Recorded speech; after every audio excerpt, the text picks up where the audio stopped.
दोस्तों आज का वीडियो आप सब लोगों के लिए बहुत ही ज्यादा इंपॉर्टेंट होने वाला है, क्योंकि इस वीडियो में हम बात करने वाले हैं कि एक्सेल में आपकी जॉब लगने के बाद आपको as a office work Excel में क्या काम करना पड़ता है। देखो, ये एक बहुत ही कॉमन क्वेश्चन है और कमेंट बॉक्स में ये वाला क्वेश्चन बहुत ही बार रिपीट हुआ है। तो आज के इस वीडियो में मैं बात करूंगा कि अगर आप कहीं पर भी as a data entry operator, Excel operator या फिर एज एन अकाउंटेंट ज्वाइन हुए हैं तो आपको एक्सेल में क्या क्या आना चाहिए और क्या क्या काम आपको करना पड़ सकता है उस एक्सेल सॉफ्टवेयर में। साथ ही मैं आपको 3 ऐसे प्रैक्टिकल बताने वाला हूं एक्सेल से रिलेटेड, जो कि आप किसी भी प्रोफाइल में हो, चाहे आप डेटा एंट्री की प्रोफाइल में हो, एक्सेल ऑपरेटर, अकाउंटेंट, किसी भी प्रोफाइल में हो, तो भी आपको इन चीजों के बारे में जरूर पता होना चाहिए, नहीं तो आपको दिक्कत हो सकती है। अब आपसे बस छोटी सी रिक्वेस्ट ये है कि अगर ये वीडियो आपको यूजफुल और इन्फॉर्मेटिव लगे तो प्लीज वीडियो को लाइक और शेयर जरूर करें। तो बिना किसी देरी के शुरू करते हैं इस वीडियो को। नॉर्मल ध्यान देते हैं कंप्यूटर स्क्रीन पे और यहाँ पे शुरुआत करते हैं सबसे पहले प्रैक्टिकल से, जो कि है डेटा विथ यूनिट। अभी नॉर्मली स्क्रीन पे आप ध्यान दे रहे हो कि मैंने प्रोडक्ट की यहाँ पे लिस्ट बना रखी है, जैसे कि Natraj pencil, project book, eraser, register notebook, Natraj sharpener. यहाँ पे आपको रुपीस का सिंबल आ रहा है और यहाँ पे 45 पैकेट, 30 पीसेस, 20 पैकेट, 10 पीसेस वगैरह वगैरह ये चीज आ रही है। अब देखो, देखने में बहुत ही सिंपल चीज लग रही होगी, आप सोच रहे होंगे कि यार इसमें क्या बिग डील है, ये तो बड़ा ही आसान है। मैं यहाँ पे पॉइंट समझाने की कोशिश करता हूँ आपको, ठीक है। इस चीज को ध्यान से समझना। जैसे मान लो कि यहाँ पे मैं एक प्रोडक्ट लिस्ट करता हूँ, ठीक है। मैंने यहाँ पे एक प्रोडक्ट लिखा कि अप्सरा पेंसिल, हमने एक प्रोडक्ट लिखा, ठीक है। और मैं यहाँ पे इसका प्राइस डालता हूँ कि ये जो इसका पैकेट का प्राइस है वो है 85 रुपीज का। मैं टाइप करता हूँ, दूसरे वाले सेल में जाता हूँ, बात आती है क्वांटिटी की। तो मैंने यहाँ पे लिखा कि मुझे 300 यहाँ पे पीसेस मैंने इसके लिए हैं, 300 पैकेट्स मैंने इसके लिए हैं। अब अभी यहाँ पे बाय डिफॉल्ट पैकेट लिख के आ रहा है, ठीक है। मैं इसको यहाँ पे हटा रहा हूँ, मैं इसे नॉर्मल कर रहा हूँ, क्योंकि जो चीज मैंने की है मुझे वो समझाना है आपको। तो फिलहाल के लिए मैं इसे नॉर्मल कर रहा हूँ और इसे भी मैं सेलेक्ट करके यहाँ पे जाके कर देता हूँ नॉर्मल, ठीक है। अब ये नॉर्मल है। अब यहाँ पे मैं आता हूँ और मैं यहाँ पे लिख देता हूँ पीसेस, ठीक है। मैंने ये पीसेस या फिर पैकेट जो है वो मैं मैनुअल लिख देता हूँ यहाँ पे, ठीक है। हम दूसरे वाले सेल में मैंने क्या इक्वल, और मैं इसको सेलेक्ट करता हूँ क्योंकि एक पैकेट का जो रेट है वो हमने यहाँ पे लिखा और हमने इसको मल्टीप्लाई कर दिया जितने भी नंबर ऑफ पैकेट हमने यहाँ पे लिया है। तो मैंने यहाँ पे मल्टीप्लाई का सिंबल दिया और मैंने इसको सिलेक्ट करके एंटर प्रेस किया। तो यहाँ पे क्या ये एरर मैसेज दे रहा मुझे हैश वैल्यू का। अब देखो, जो लोग स्टोर या फिर इन्वेंट्री टाइप रिलेटेड प्लेसेस पे वर्क करते हैं उनके लिए इसकी नीड पड़ती है, उनको ऐसा काम करना पड़ता है, ठीक है, जिसमें पैकेट, पीसेस, ये सब चीजें मेंशन करनी होती है। होता क्या है कि देखो यहाँ पे 85 है जो कि क्या है डिजिट, 300 क्या है डिजिट, लेकिन मैंने यहाँ पे क्या लिख दिया है, अल्फाबेट लिख दिया है। ये जो पी के टी है वो क्या है, अल्फाबेट है। तो अल्फाबेट और नंबर को तुम आपस में मल्टीप्लाई नहीं कर सकते। जैसे मैं ये चीज काट दूंगा, आप देखो यहाँ पे प्रॉपर आंसर आपको मिल जाएगा। लेकिन मैं क्या चाह रहा हूँ कि ये जो पैकेट, पीसेस है वो भी मुझे मेंशन करना है, तभी तो प्रॉपर तरीके से डेटा मेंटेन होगा। तो इसके लिए क्या करते हैं, सबसे पहले मैं यहीं पे समझा देता हूँ आपको। मैं इसे कर देता हूँ नॉर्मल, ठीक है। मैंने यहाँ पे नॉर्मल किया। जो पुराने स्टूडेंट्स हैं उनको ये चीज जरूर पता होगी, लेकिन इसमें भी कुछ नया उनको सीखने को मिलने वाला है। सो पेशेंस जरूर रखना आप। और मैं इसको कर देता हूँ फिलहाल के लिए नॉर्मल। तो मैं नॉर्मली क्या करूंगा, मैं इसको सेलेक्ट करता हूँ। सेलेक्ट करने के बाद आपको कीबोर्ड से एक शॉर्टकट प्रेस करना है, जो कि है Ctrl+1। जैसे आप Ctrl+1 प्रेस करते हो, यहाँ पे फॉर्मेट सेल का ऑप्शन आ जाता है, जिसमें आपको कस्टम में जाना है और यहाँ पे ये जो जनरल लिखा है इसको आपको कट करना है, ठीक है। सबसे पहले हम यहाँ पे क्या देंगे, हम लिखेंगे हैश। हैश क्यों लिख रहा हूं मैं, जो भी वैल्यू में लिख रहे हैं 45, 30, 20, 10 वगैरह, ये भी इसके लिए मैं दे रहा हूँ हैश, यानी कि वो वैल्यू, जो भी मैं वैल्यू दे रहा हूँ। इसके साथ ही जो भी मुझे फॉर्मेट इसके साथ प्रिंट करवाना है उसको मैं डबल कोट्स के अंदर लिखूंगा। तो मैंने डबल कोट किया और मैं यहाँ पे लिख देता हूँ PKT पैकेट, ठीक है। और मैंने इसको यहाँ पे डबल कोट्स में बंद किया। आप देखो यहाँ पे सैंपल में शो कर रहा है 45 पैकेट, आपने किया ओके, ये प्रॉपर आ गया फॉर्मेट में। अब यहाँ पे एक सवाल आता है कि ये जरूरी नहीं कि सब कुछ पैकेट में ही हो। यहाँ पे ये भी तो हो सकता है कि जैसे प्रोजेक्ट बुक है वो पीसेस में दे रहे हो तो पैकेट में नहीं आता, जो बुक है, नोटबुक है, वो पीसेस में दे रहे हैं। तो यहाँ पे मुझे पीसेस शो करना है, तो यहाँ पे मैं इसको सेलेक्ट करूंगा, मैं Ctrl+1 प्रेस करूंगा और ये जो PKT है, ठीक है, PKT, इसको काट के हमने लिख दिया पीसेस और मैंने किया ओके। अब यहाँ पे माइंड में सवाल ये आ रहा होगा कि यार बार बार क्या मैं ऐसे ही करूंगा, नहीं, बार बार हमें ऐसे नहीं करना, हमें एक ट्रिक यूज करनी है। जैसे यहाँ पे नोटबुक है तो मैंने इसको सेलेक्ट किया, मैं इसे करूंगा Ctrl+C। क्या किया मैंने, Ctrl+C। फिर मैं यहाँ पे आऊंगा, Ctrl, Alt और V को प्रेस करूंगा और बस मुझे यहाँ फॉर्मेट पे सेलेक्ट करना है और कर देना ओके। आप देखोगे कि जो उसमें फॉर्मेट हमने अप्लाई किया वो यहाँ पे आ गया है।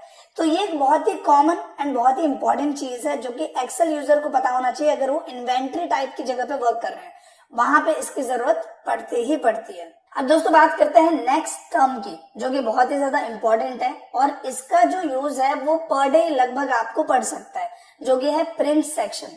ऑलरेडी प्रिंट के ऊपर मैंने एक प्रॉपर वीडियो बनाया हुआ है, जो कि आप अगर प्लेलिस्ट में जाके देखते हैं, पेज लेआउट टैब की जो वीडियो है इसमें सारे ऑप्शंस को मैंने बारीकी से समझाया हुआ है। बट फिर भी मैं एक छोटे टर्म में आपको इसे समझाने की और एक्सप्लेन करने की कोशिश करता हूँ। देखिए पॉइंट समझना, नॉर्मली एक्सेल की जो शीट है वो बहुत ज्यादा बड़ी है। जैसे कि आप अगर इसको जूम आउट करो तो आप देखोगे कि एक्सेल की शीट बहुत बड़ी है, और आप इसे जूम इन करके देखो तो यहाँ पे हमने एक छोटा सा डेटा प्रिपेयर किया हुआ है जो कि हमारा एक पेज में आ रहा है। लेकिन अगर इसी डेटा को मैं ऐसे सेलेक्ट करूं, मैंने इसको किया कॉपी, ठीक है, फिर मैं यहाँ पे आता हूँ, मैंने किया पेस्ट, और फिर मैं नीचे आता हूँ, फिर मैं यहाँ पे कर देता हूँ पेस्ट, एक बार और पेस्ट कर देते हैं। अब यहाँ पे पॉइंट क्या आता है कि जो आपका डेटा है वो लंबाई में काफी ज्यादा बढ़ गया है। जब आप किसी को हार्ड कॉपी में डेटा दोगे तो किस में दोगे, A4 शीट में। तो A4 शीट में तो इतना लंबा डेटा नहीं आ पाएगा। हम एक बार चेक कर लेते हैं। हम यहाँ पे आते हैं फाइल में और यहाँ पे हम सिंपली प्रिंट पे क्लिक करते हैं। जब मैं प्रिंट पे क्लिक करता हूँ तो यहाँ मुझे डेमो दिखा रहा है कि एक पेज में आपका इतना डेटा आ रखा है, और आप जब अगले पेज में जाते हो तो उसमें इतना डेटा आ रहा है। ठीक है, पॉइंट समझ में आ रहा है। तो यहाँ पे क्या है कि जो प्रिंट के ऑप्शन है उनके बारे में आपको पता होना चाहिए, नहीं तो उसकी प्रैक्टिस आपकी होनी चाहिए। एग्जाम्पल के लिए अभी ये डेटा बाहर जा रहा है, यहाँ पे देखो क्या ऑप्शन है, स्केल टू फिट का। इसमें क्या होगा, इसमें ये होगा कि मैंने बोला जो इसकी हाइट बाहर निकल रही है इसको एक ही पेज में हमें लिमिटेड करना है कि ये जो हाइट है, भले ही आप जो मैटर है वो थोड़ा छोटा कर दो, लेकिन आप क्या करो कि इसको एक पेज में मुझे प्रिंट करना है। तो मैं यहाँ पे एक पेज पे क्लिक करता हूँ। अब एक पेज पे मैं जैसे ही क्लिक करता हूँ तो यहाँ पे स्केलिंग क्या है, 72% हो गई है। तो अब हम दोबारा चेक करते हैं, हम फाइल में जाते हैं, हमने प्रिंट पे क्लिक किया। अब जब मैं प्रिंट पे क्लिक करता हूँ तो देखो जो मैटर है वो थोड़ा सा यहाँ पे छोटा हो गया है, लेकिन जो हमारा डेटा है वो एक ही पेज में यहाँ पे आ गया है। तो प्रिंट जो है वो बहुत ही इंपॉर्टेंट टर्म है, और मेरी राय ये है आपके लिए कि पेज सेटअप यानी कि जो प्रिंट सेक्शन है उससे रिलेटेड मैंने एक प्रॉपर वीडियो बनाया हुआ है जिसमें काफी सारे एग्जांपल्स है, जिसमें प्रिंट टाइटल्स का क्या यूज है, या फिर मैं बात करूं प्रिंट एरिया का क्या यूज है, मार्जिन ओरिएंटेशन का क्या यूज है, वो आपको जरूर देखना चाहिए। प्लेलिस्ट में आप प्लीज चेक करें पेज लेआउट टैब, तो उसमें पेज सेटअप और पेज लेआउट को मैंने अच्छे से समझा हुआ है, जो कि बहुत ज्यादा इंपॉर्टेंट है। साथ ही यहाँ पे एक और टर्म, अभी यहाँ पे आप डेटा को देख रहे होंगे, जो फ्रेश एक्सेल यूजर होते हैं उनके माइंड में क्या होता है कि यार यहाँ पे तो डेटा बिल्कुल ब्लॉक में दिख रहा है, राजेश वो एक सेल के अंदर है तो यहाँ पे ब्लॉकिंग दिख रही है ना, आपको ऐसा लग रहा है ये बॉर्डर है प्रॉपर। लेकिन होगा क्या कि जब आप फाइल में जाके इसको प्रिंट पे यहाँ पे क्लिक करते हो तो आप क्या देखते हो कि यहाँ पे कोई भी बॉर्डर नहीं आ रहा। मैं इसे थोड़ा सा यहाँ पे बड़ा करके दिखाता हूँ आपको। आप यहाँ पे नोटिस करो कि यहाँ पे कुछ भी बॉर्डर में नहीं आ रहा, मतलब कि बॉर्डर में जो आना चाहिए, जैसे भाई यहाँ पे हमें दिख रहा है प्रॉपर बॉर्डर में, वैसा वहां नहीं दिख रहा। तो आपको क्या करना है, यहाँ पे देखो ऑप्शन है ग्रिड लाइन का। यहाँ पे मैं चाह रहा हूँ कि जब ये प्रिंट हो तब भी ये ग्रिड लाइन शो हो। तो अब मैं यहाँ पे फाइल में जाऊंगा और मैं प्रिंट पे क्लिक करूंगा, तो अब आप देखो कि यहाँ पे ग्रिड लाइन शो हो रही है। कई बार क्या होता है कि एक्सेल शीट हमें भेजनी है ताकि समझने में या समझाने में आसानी हो, तो ये जो ABCD 1 2 3 है इसे भी हम प्रिंट कराना चाहते हैं। तो यहाँ हेडिंग सेक्शन में आपको प्रिंट ऑप्शन यहाँ पे नजर आएगा। जब आप यहाँ पे करने के बाद फिर फाइल में जाके इसे प्रिंट पे क्लिक करते हैं, या फिर शॉर्टकट में आप कंट्रोल F2 प्रिंट प्रीव्यू भी कर सकते हो। तो इस तरीके से आपको प्रॉपर ABCD 1 2 3 फॉर्मेट प्लस में ग्रिड लाइन ये सब कुछ यहाँ पे आ जाता है। तो ये कॉमन चीज है, लेकिन बहुत सारे लोग को नहीं पता होता। और प्रिंट के जो ऑप्शन है वो तो आपको जरूर पता होना चाहिए। तीसरे टर्म की कि एक्सेल में आपको और क्या काम पड़ सकता है। देखो, अगर आप कहीं पे भी एक्सेल में काम करने जा रहे हो तो जरूरी तो है नहीं कि आपको पहले से ही पता है कि उसमें क्या डेटा इंसर्ट करना है नहीं करना। ये होगा कि वहां पे आपको डेटा दिया जाएगा या तो हार्ड कॉपी में, मतलब कि हार्ड कॉपी दे दी आपको और बोला कि भाई ये जो डेटा है इसको आपको देख देख के टाइप करना है, ठीक है। या फिर उन्होंने बोला हमारी वेबसाइट है वहां से आपको डेटा लेके आना है, या फिर ये होगा कि आपके पास PDF है उसमें से डेटा आपको एक्सेल में लेके आना है।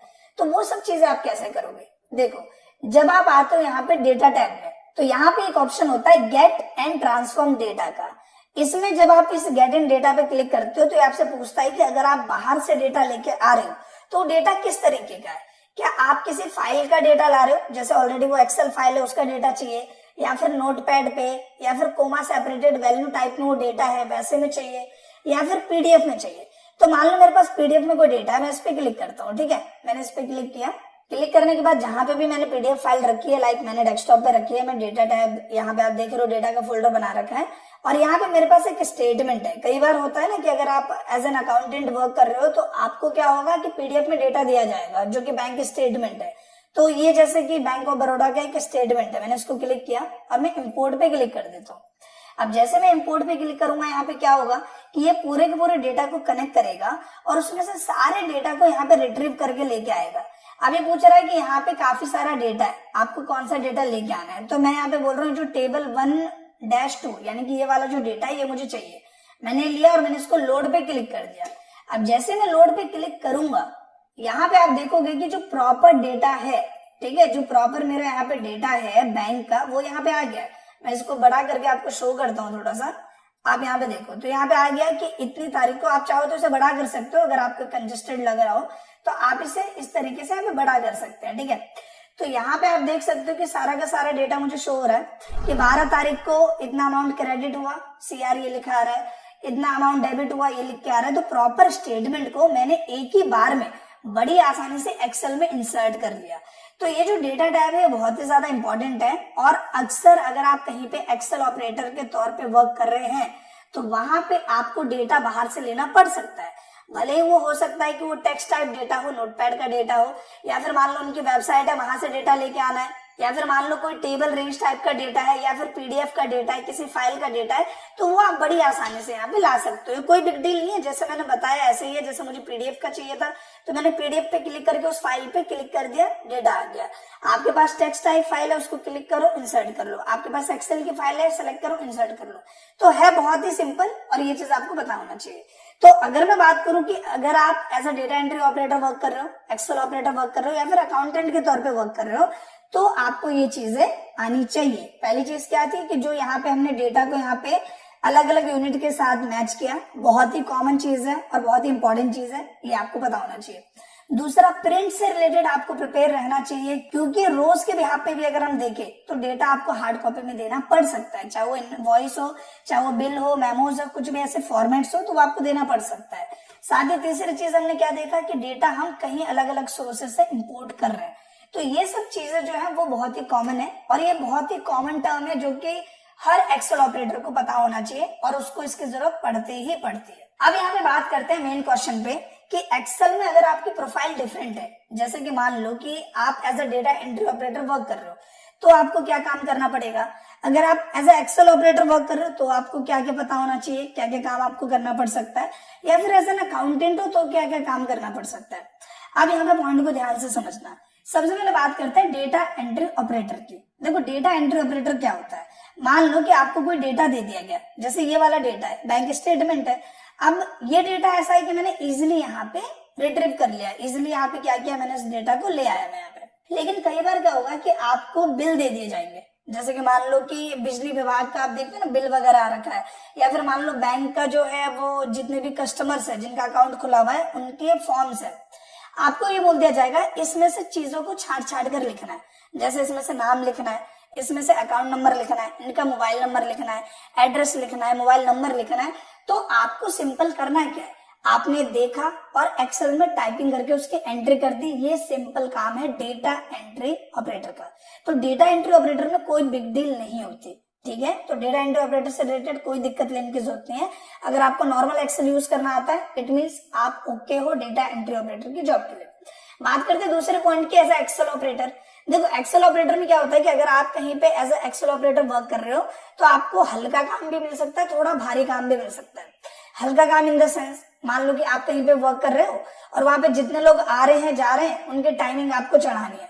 जैसे मान लो कि यहाँ पे मैंने टाइम लिख दिया, यहाँ पे मैंने क्या किया उनका नाम लिख दिया, यहाँ पे मैंने पर्पस लिख दिया कि वो आए किस लिए हैं, इंटरव्यू देने आए हैं, मीटिंग करने आए हैं, या क्वायरी करने आए किस लिए आए, और साथ ही मैंने उनका एग्जिट टाइम लिख दिया। तो इस तरीके से भी आपको मैनेज करना पड़ सकता है। हो सकता है आप कहीं पे काम करते हो जो कैफे है, तो वहां पे जितने लोग खाने पीने आए हैं, क्या ऑर्डर किया, क्या लिया, कितना बिल बना, वो रिकॉर्ड आपको मेंटेन करना है, तो वैसा काम भी हो सकता है। और अगर आप थोड़े बड़े लेवल पे देखो तो जहां पे आप कंपनी का डेटा मैनेज कर रहे हो कि कितना डेटा इंपोर्ट हुआ, कितना एक्सपोर्ट हुआ, इसमें हमारा इतना पैसा आ रहा है, इतना जा रहा है, उन सब चीजों का भी हिसाब किताब रखना। तो नॉर्मली उसके लिए क्या है, आपको एक्सेल की जो बेसिक चीजें हैं, जैसे कि मैं बात करूं, ये होम टैब से रिलेटेड कुछ डेटा हो गया, इंसर्ट, डिलीट, फॉर्मेट, इन सब के बारे में पता होना चाहिए। इंसर्ट की कुछ टूल्स है उनके बारे में आपको पता होना चाहिए, स्पेशली टेबल के बारे में। आपको डेटा वैलिडेशन आना चाहिए, इंपॉर्टेंट टर्म है ये, ठीक है। इसके साथ ही यहाँ पे फॉर्मूला सेक्शन की अगर हम बात करें तो जो बेसिक फॉर्मूला होते हैं, लाइक सम हो गया, या फिर मैं बात करूं वी लुकअप, एच लुकअप हो गया, एक्स लुकअप हो गया, जो कि आज की डेट में काफी फेमस है। साथ ही कुछ और भी फंक्शंस होते हैं, सबसे ज्यादा जो फेमस फंक्शन है वो है इफ फंक्शन। तो इन सब के बारे में आपको पता होना चाहिए। ये चीजें आपको आती है, इट मींस आप as a Excel operator work कर सकते हो। इसके साथ ही अगर आप एज अ एक्सेल ऑपरेटर अच्छे बेसिस पे वर्क कर रहे हो, या फिर एज अ अकाउंटेंट वर्क करते हो जिसमें आपको टैली और एक्सेल दोनों मैनेज करना होता है, तो आपको सैलरी शीट क्रिएट करना आनी चाहिए, आपको अटेंडेंस शीट क्रिएट करना आना चाहिए, आपको कोटेशन क्रिएट करना आना चाहिए, आपको डेटा मैनेज करना आना चाहिए।